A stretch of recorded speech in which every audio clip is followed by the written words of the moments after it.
یرید اللہ ان یخفف عنکم، اور اللہ کیا چاہتا ہے؟ یہ آیات بڑی خوبصورت ہے. اللہ یہ چاہتا ہے تمہارے لیے، اللہ یہ چاہتا ہے، یہ چاہتا ہے. اب یہاں پر فرمایا یرید اللہ ان یخفف عنکم، اللہ تم سے پابندیوں کو ہلکا کرنا چاہتا ہے. اس لیے اللہ نے ایسا دین نہیں دیا جس پر عمل ہو نہیں سکتا. یہ سب کچھ قابل عمل ہے. اس نے تمہیں حکم دیے پھر ان میں تخفیف کر دی. مثلا نماز کھڑے ہو کے نہیں پڑھ سکتے، تخفیف کیا ہے؟ بیٹھ کے پڑھو. بیٹھ کے نہیں پڑھ سکتے، لیٹ کے پڑھو. وضو نہیں کر سکتے، تیمم کر لو. ہاں اسی طرح قبلے کا اگر نہیں پتہ چل رہا کوشش کے بعد تو جدھر بھی پھر پڑھ لو تو ہو جائے گی نماز. اسی طرح اور کیا تخفیف ہے؟ مثلا ویسے تو 5 وقت نماز پڑھنی ہوتی ہے، لیکن سفر میں کیا کرو؟ 2 جمع بھی کر لو، آدھی کر لو. یہ سب کچھ کیا ہے؟ تخفیف. اصل حکم کی شاید اتنی تفصیلات ہیں نا جتنی تخفیفات کی تفصیلات ہیں. یعنی اصل حکم تو ہے کہ 5 نمازیں پڑھو اور اس طرح، لیکن جب وہ اس میں تخفیفات آتی ہیں، اچھا پھر تیمم کیسے کریں گے، پھر قصر نماز کیسے پڑھیں گے، پھر سفری نماز کیسے پڑھیں گے، جمع کیسے کریں گے، ان سب چیزوں کی بھی تفصیلات آتی. حج فرض کیا، جو نہیں کر سکتا، پیسے نہیں ہیں، جا نہیں سکتے، محرم نہیں ہے عورت کے پاس، تو کیا کرو؟ اچھا نہیں کرو. مالدار ہے عورت، ساتھ نہیں کوئی جا سکتا، حج نہیں ہے، یہ تخفیف نہیں ہے، مشقت میں نہیں ڈالا.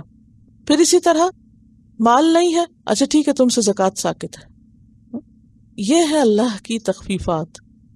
اچھا خاندانی عورت سے شادی کرو، نہیں ہے تمہارے پاس ہمت، اچھا کیا کرو؟ چلو ٹھیک ہے پھر غلام سے بھی کر لو. یعنی جتنے بھی آسانیاں ہیں میکسیمم وہ سب اللہ نے دی ہیں. یرید اللہ ان یخفف عنکم، جیسے ایک اور جگہ پر بھی آتا نا یرید اللہ بکم الیسر ولا یرید بکم العسر، البقرہ 185. پھر سورۃ الحج میں آتا ہے وما جعل علیکم فی الدین من حرج، اس نے دین کے معاملے میں تم پر کوئی تنگی نہیں رکھی کہ انسان کو ایسا مجبور نہیں کیا کہ وہ ہلاکت میں پڑ جائے. سورۃ الاعراف 157 میں آتا ہے وَيَدَعُ عَنْهُمْ إِسْرَهُمْ وَالْأَغْلَالَ الَّتِي كَانَتْ عَلَيْهِمْ، کہ پیغمبر آ کر وہ بوجھ اور وہ جنجال ہٹاتے ہیں لوگوں سے جو انہوں نے اپنے اوپر ڈال لیے تھے. ایسی رسموں سے، ایسی دور جاہلیت کی پابندیوں سے نکال دیا گیا لوگوں کو جس میں انہوں نے اپنے آپ کو باندھ رکھا تھا. پھر اسی طرح مہر کا دینا جہاں فرض قرار دیا وہاں کیا کہا؟ اچھا باہم رضامندی سے کمی بیشی ہو سکتی ہے. کیوں یہ سب آسانیاں کیوں رکھی؟ وَخُلِقَ الْإِنسَانُ ضَعِيفًا، وہ پیدا کرنے والا نا اس کو پتا ہے کہ کیسا ہے انسان. انسان کمزور پیدا کیا گیا ہے، ضعیف پیدا کیا گیا ہے.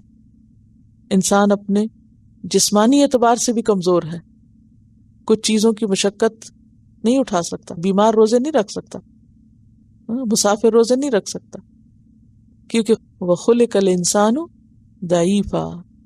بیمار وضو نہیں کر سکتا، غسل فرض ہے نہا نہیں سکتا، ٹھیک ہے تیمم کر لو. وَخُلِقَ الْإِنسَانُ ضعیفا. پھر اسی طرح جسمانی اعتبار سے کمزور ہونے کے علاوہ ارادہ بھی تو کمزور ہے انسان کا. حضرت آدم علیہ السلام کے بارے میں اللہ تعالیٰ کیا فرماتے وَلَمْ نَجِدْ لَهُ عَزْمًا، کہ عزم کی کمی ہم نے پائی.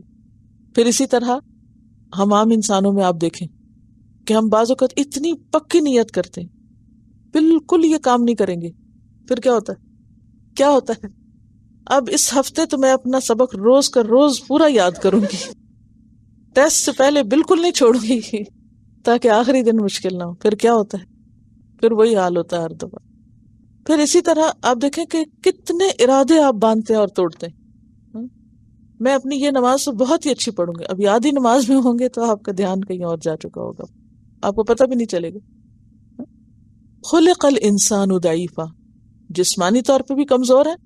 حال ہمارا یہ ہے کہ تھوڑا سا کام کر لیتے ہیں پھر تھک جاتے ہیں، پھر ایک ٹائم آتا ہے کہ ہماری ابزارپشن ختم ہو جاتی ہے، ہمارا دماغ بھی کام نہیں کرتا، ہمارا جسم کام نہیں کرتا، ہم ایک سرٹن لمٹ سے آگے جاگ نہیں سکتے. یہ سب کچھ کیا ہے؟ جسمانی کمزوریاں. پھر ارادے کی کمزوریاں، پھر علم کی کمزوری. پڑھ لیتے ہیں پھر کہتے ہیں اچھا کیا پڑھا تھا، وہ پھر شک میں الجھن میں پڑ جاتے ہیں، اچھا یہ پڑھا تھا یا یہ پڑھا تھا، اچھا مجھے کیسے کرنا ہے کیسے نہیں کرنا. آپ دیکھیے کہ یہ جو آپ کو پڑھایا جا رہا ہے یہ اس لیے تھوڑی پڑھایا جا رہا ہے کہ آپ ٹیسٹ اچھا کر لیں. یہ کس لیے پڑھایا جا رہا ہے کہ جب ہم عمل کرنے لگے تو ہمیں باتیں یاد ہوں کہ ہمیں کیا کرنا اور کیا نہیں کرنا. لیکن کتنی دفعہ ایسے ہوتا ہے کہ اس وقت یاد رہے، پڑھا ہوا عمل کے وقت یاد رہے، پھر بھول جاتے ہیں. اب اگر دوبارہ پہلے پارے کا ٹیسٹ لے لیں پھر بھول جاتا ہے. تو یہ سب کیا ہے؟ یہ کمزوریاں ہیں ہماری جن سے ہم فرار حاصل کر ہی نہیں سکتے. یہ نہیں کہ آپ کا قصور ہے کہ آپ کرنا نہیں چاہتے. یعنی خلق الانسان و ضعیفہ میں کیا ہے کہ انسان اپنی نیچر کے اعتبار سے ہی ویک ہے، کیونکہ وہ انسان ہے، وہ خدا نہیں ہے. وہ کتنی بھی کوشش کرے، کتنا بھی ارادہ کرے، کتنی بھی خواہش کرے، کتنا بھی چاہے، وہ مغلوب ہو جاتا ہے. اب اگر آپ علم کی کسی بھی بات کو پکا کر کر کے آپ نے حافظ دیکھے ہوں گے، حرم کے جو حافظ ہیں مثلا، اتنا ان لوگوں کو روا ہے اور ان کا اور کوئی کام نہیں سوائے اس کے کہ یعنی اس سینس میں کام نہیں کہ کوئی اور بہت ان کے اوپر ذمہ داری ہے کہ یہی کچھ انہوں نے کرنا. لیکن ایٹ ٹائمز کیا ہوتا ہے، پڑھتے پڑھتے بھول جاتے ہیں، حالانکہ وہی چیز انہوں نے کئی دفعہ خود پڑھائی ہوتی ہے اور پچھلے مرتبہ میں کہیں ایک دفعہ نہیں بھولے ہوتے، اور کسی ایک دفعہ میں آ کے وہ اٹک جاتے ہیں کہ آگے چل نہیں پاتے. یہ کیوں ہوتا ہے؟ اللہ کی مرضی.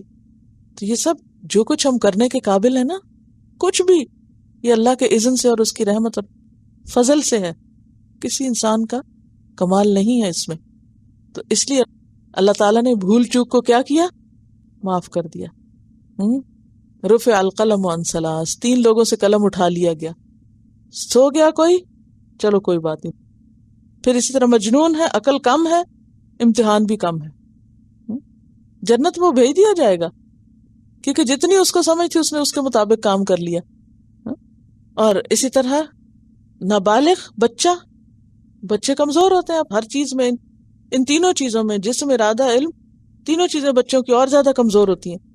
بڑھاپے میں آ گیا انسان، یہ 3 چیزیں کم اور ہو گئی تو بوجھ اٹھا لیا گیا.